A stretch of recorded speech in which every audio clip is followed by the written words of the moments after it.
Clara Jensen pulled her worn suitcase from the back seat, its wheels scraping over gravel as wind whispered through the tall pine trees surrounding the quiet town of Larkpine.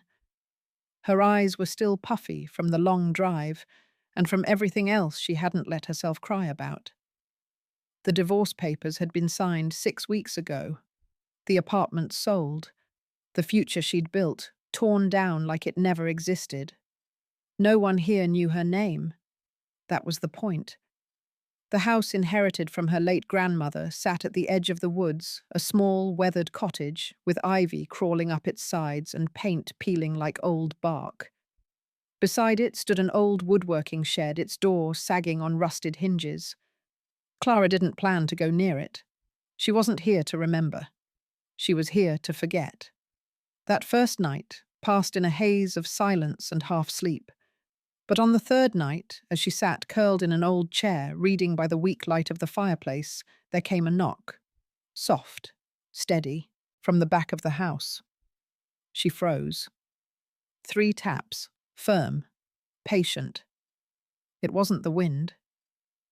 Clara grabbed her flashlight and a letter opener from the drawer. Her heart thudded in her chest as she opened the back door. The cold slapped her skin. A man stood at the bottom of the steps. His coat was threadbare, his shoulders hunched, his face was partly obscured by the shadows, but he didn't move toward her. He didn't back away either. "I'm sorry," he said, his voice rough with cold. "I saw the old workshop. I just need a place to stay tonight." Clara gripped the door tighter. Her instincts screamed. But something in his posture, in his voice, calm, not desperate, made her hesitate. "I won't go near the house," he added. "Just a roof for the night, that's all." She studied him for a long moment. "The shed's not heated. I have a sleeping bag. Just need shelter from the wind." She sighed. "I'll bring you a blanket and some water." "One night." "Thank you." He turned toward the shed with heavy, even steps. Not the shuffle of someone beaten down, but the walk of a man carrying something invisible. Clara brought out an old wool blanket, and a sealed bottle of water left them by the door of the workshop without saying a word. The next morning she expected him to be gone, but the shed had been cleaned. Sawdust, broken planks, cobwebs, all gone. The tools were hung neatly on rusted nails, the workbench wiped down. The blanket folded in perfect squares, placed atop a wooden stool. Clara stared at it. On the bench lay a small pine carving, a single leaf, delicately shaped, sanded smooth. No signature, no note, just a silent thank you. She picked it up and held it in her palm. Something warm stirred inside her. Clara didn't see him again that day. She peeked through the window a few times, unsure if she expected the workshop to be empty or if she wanted him to still be there. She told herself she was being cautious, not curious. But by afternoon, when she saw the outline of a figure moving behind the dusty glass of the workshop, something inside her settled. At dusk, she walked out with 2 mugs of tea, more out of habit than decision. She hesitated at the door of the workshop, then knocked lightly before pushing it open. He was sitting at the bench, sanding a piece of driftwood. The soft rasp of the sandpaper stopped as he looked up. Clara handed him one of the mugs. He blinked, surprised. "Thank you. You cleaned this place," she said, glancing around. He nodded. "Figured I owed you something for the blanket. You carved the leaf." A small smile. "Just something to keep my hands busy." There was a silence, not awkward, just quiet. Clara turned to leave, but paused at the door. "If you need another night," she said carefully, "you can stay. But no weird behavior, and no one else." He stood. "Of course. Just me." What's your name? She asked suddenly, then immediately regretted it. He hesitated. Daniel. Okay, Daniel. She nodded once, then disappeared back into the night. The next morning, the snow had been shoveled neatly off the walkway before Clara even woke. She stared out the window, coffee in hand, watching her breath fog the glass. She didn't ask for help. He didn't ask to be thanked. By the second week, it was a rhythm unspoken easy. She'd leave a bowl of soup on the porch. It would return washed and dry. He fixed the hinge on the back door one afternoon. Another day, she found the old rocking chair in the sunroom repaired, sitting sturdier than ever. Daniel never came into the house unless invited. He never asked questions. But when they did speak, brief moments on the porch. Sometimes at twilight, there was something about the way he listened that made Clara talk more than she meant to. About her students, about her pottery, about how she'd built a life in the city that felt like a sketch someone else had drawn for her. You used to be an artist, Daniel asked once, eyes lingering on her clay-stained fingers. I still am, she replied. Just in smaller ways now. He nodded like he understood something she hadn't said out loud. One night the power went out. The wind was violent, knocking tree branches against the siding. Clara lit the fireplace and curled under a blanket with a candle flickering on the table. She had just begun to doze when there was a soft knock at the back door. She opened it to find Daniel, his coat dusted with snow. Just wanted to make sure you were okay, he said. The lines are down. Clara stepped aside. Come in. It's freezing. He hesitated, then stepped in, stomping the snow from his boots. The firelight danced across his face. He sat on the floor near the hearth, hands outstretched toward the warmth. They said nothing for a while. Then Clara murmured, Do you ever feel like your life turned into someone else's story? And you don't know when that happened? Daniel didn't answer right away. His eyes stayed on the flames. Yes, he said finally. Every day. She looked over at him. So what did you do? His jaw tensed. I walked away. From what? He glanced at her, then looked back down. Let's just say, a version of myself I didn't want to be anymore. Clara didn't press. She understood. You didn't need to know the whole story to feel the weight of someone else's silence. That night, she didn't feel quite so alone. Clara began noticing things, little things. The way Daniel swept the woodshop floor in long, precise arcs, the way he tied knots without thinking, the way his hands moved across raw materials, not with hesitation, but with instinct, with fluency. She watched him from the kitchen window one morning as he repaired the broken fence behind the house. It wasn't just the work, it was the care. Every post leveled, every nail driven with clean force. It wasn't just helpful, it was practiced. And then there was the sketch. She found it on her doorstep one afternoon. No envelope, no note. Just a folded sheet of thick drawing paper left neatly beside the porch swing. Inside was her, seated by the fireplace, reading, her knees tucked to her chest. The way her hair fell, the tilt of her mouth, the quiet concentration in her eyes.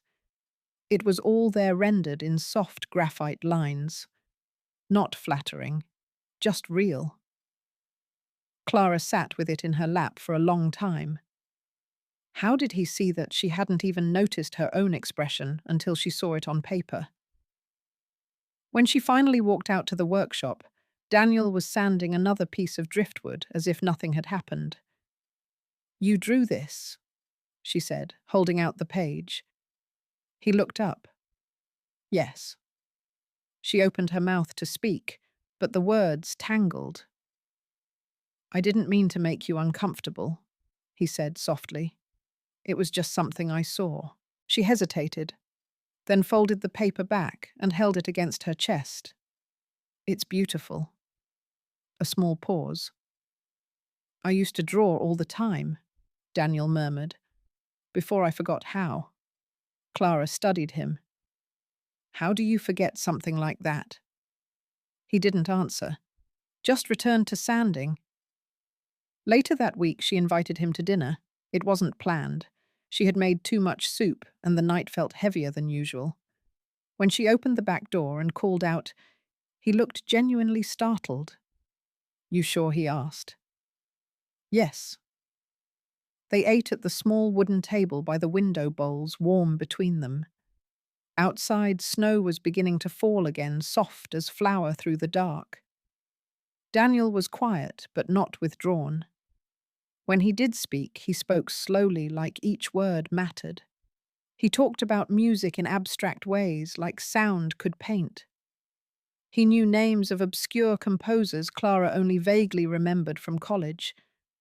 He spoke of form and silence, of light and memory. You're not just a drifter, are you? She asked at one point. A smile playing on her lips. He didn't smile back. No, he said. The air thickened. Clara reached for her mug. I don't need to know you know. I'm not looking to make you confess anything. I know, he replied, then paused. But maybe I wish someone would ask. She looked up. Their eyes met in that quiet way where neither person speaks, but something passes between them anyway. Then he added, barely above a whisper, I used to be someone with a name people remembered. A job that gave me headlines. A career that stopped feeling like mine. Clara's stomach dipped. She thought of the way he'd watched the fire that first night, the way he held the pencil like an extension of his fingers. Were you an artist? She asked softly. His gaze drifted to the window where snow curled against the glass.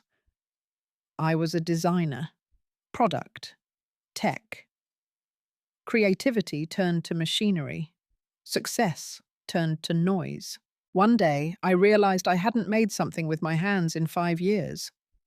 I didn't know who I was anymore. Clara breathed in, heart suddenly aching. I know something about that, she whispered. He turned toward her then, and smiled. The first thing Clara noticed was the silence. Not the usual quiet of lark pine morning with birdsong and soft rustle of pine needles. This was different, hollow, like something had been lifted away. She stepped out into the cold with her coffee still in hand.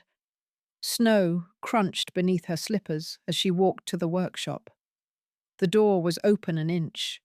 Her breath caught. Inside, the room was clean, woo clean. The tarp Daniel had used as a sleeping mat was gone. So was the old folding stool. The floor had been swept, the tools neatly hung. The only sign he had ever been there was a single envelope on the workbench. Clara stared at it for a long time before picking it up. No name on the outside, just the same careful penmanship she'd come to recognize. Inside was a note written on heavy sketch paper. A short message. Thank you for seeing me, Clara. For letting me be someone again, if only for a little while. I've left something for you. Something true. D. Clara sank onto the bench letter, trembling in her hand. He was gone. She didn't know how long she sat there, but by midday she found it the something he'd left behind. Tucked behind a wooden crate sealed carefully in a flat cardboard portfolio was a drawing. When she unfastened the cover, her breath vanished. It was her. Not just her face, her completely, sitting at the pottery wheel in the shed the day she'd tried making a bowl for the first time in years.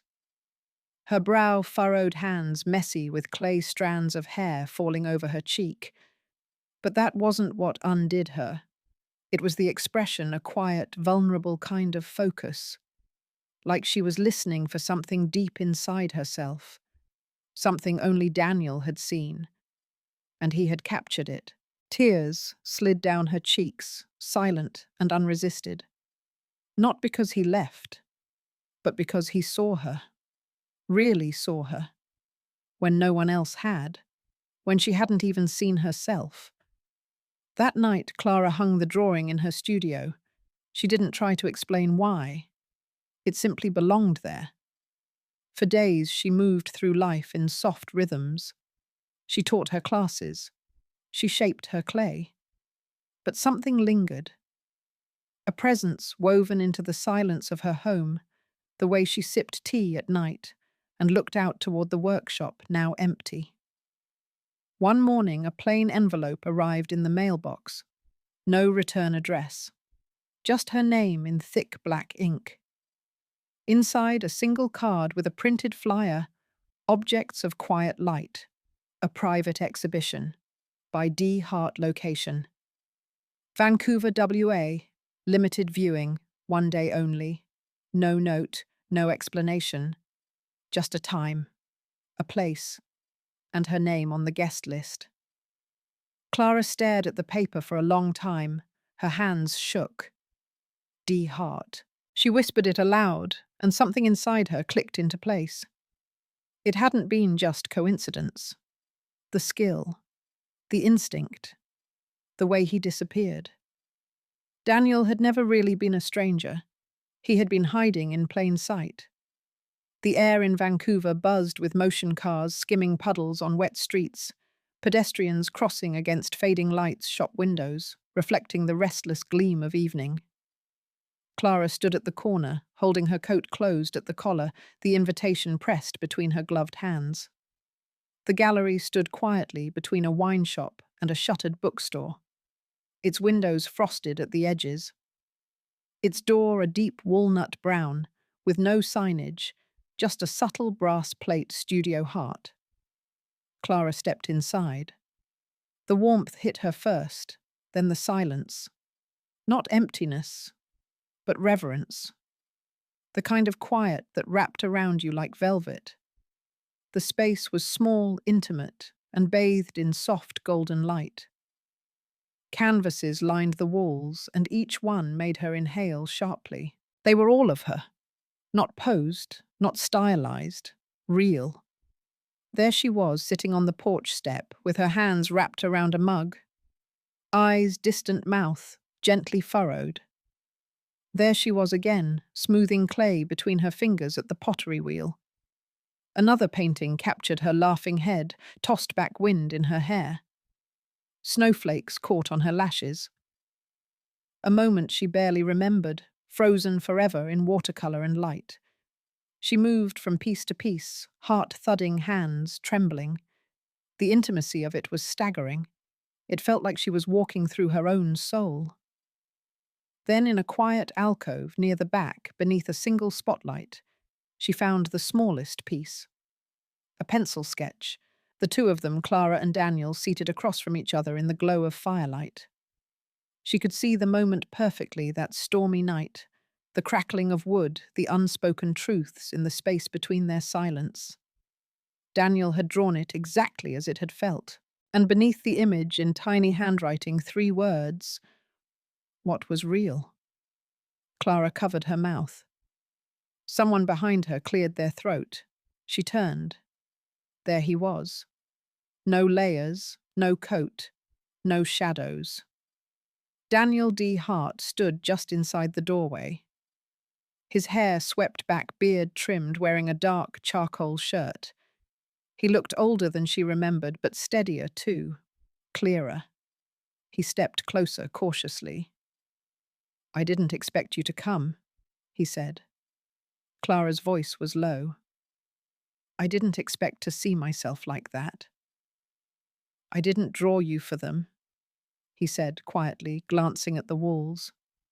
"These were for me. I just didn't want to forget. Why didn't you say goodbye?" "I didn't know how to stay," he answered. "I've walked out of so many things I was afraid I'd ruin this one too." "You didn't," she whispered. "You left, but you didn't ruin it." He nodded slowly. "I wanted to show you what I saw, when I was nobody, when I was lost. You were Light. Quiet light. That's why I called the exhibit that. Because you didn't rescue me. You didn't ask for anything. You just let me be human again. Clara blinked against the tears stinging her eyes. And what am I now? She asked. Daniel stepped closer, his voice suddenly tight. More. You were never a subject. You were the beginning of truth. My anchor. My reminder. He reached into his coat and pulled out a small package wrapped in soft canvas. She took it with shaking hands, unwrapped the string, and found a drawing inside. Not finished. A sketch in progress. It was them. Together. Side by side in front of the workshop, evening light brushing their shoulders, her hand resting near his, not quite touching. Both faces turned not to each other, but toward the horizon. Hopeful, unfinished, like the future. It's not done, he said. She looked up at him. Good. The road back to Larkpine felt different. Clara had taken the same highways only weeks before, but this time the silence in the car wasn't emptiness. It was quiet expectancy, as if her life no longer paused, was holding its breath. In the back seat sat the wrapped drawing Daniel had given her, still unfinished. But it didn't need to be complete to mean something. Neither did she. The house welcomed her like an old friend. The air smelled of cedar and earth. Snow still clung to the eaves. The workshop remained just as Daniel had left it, swept, organized, peaceful. For days she didn't touch anything. She simply sat inside and breathed. Then one morning Clara brought in her pottery tools and placed them beside Daniel's carvings. She didn't have a plan, only a pull. The same pull that had made her open the door that snowy night. The same pull that had made her stay for tea, offer soup, ask about music, listen in silence. It was never about saving him, or being saved. It was about something far quieter, being seen, being real, being. Weeks passed. She returned to teaching part-time at the local school, and every evening she came home to the workshop. Some nights she sculpted, some nights she drew, some nights she simply sat on the old stool, hands wrapped around a cup of tea, and remembered the man who had once folded a blanket and left behind a carved leaf. Then one grey morning in March, a truck pulled up at the edge of the gravel road. Clara didn't move at first, not until the door opened. He stepped out carefully, as if unsure the place would still welcome him. No suit, no coat, just a soft navy sweater, worn boots, and that same quiet gravity in his eyes. Daniel. They stood apart for a long moment, snow melting beneath their feet. You came back, Clara said, voice barely a breath. He nodded. If it's still okay. She crossed the space between them, not running, just walking with purpose. When she stopped in front of him, he looked down, uncertain. But Clara reached out and took his hand, gently, firmly. I'm not asking for perfect, she said. He gave a quiet smile. Good. I'm only bringing honest. They walked together back toward the house, the gravel crunching beneath them. Not saying much, not needing to. That evening they sat in the workshop, surrounded by wood shavings and drying clay, by fragments of their own becoming. Daniel pulled out a new sketchbook.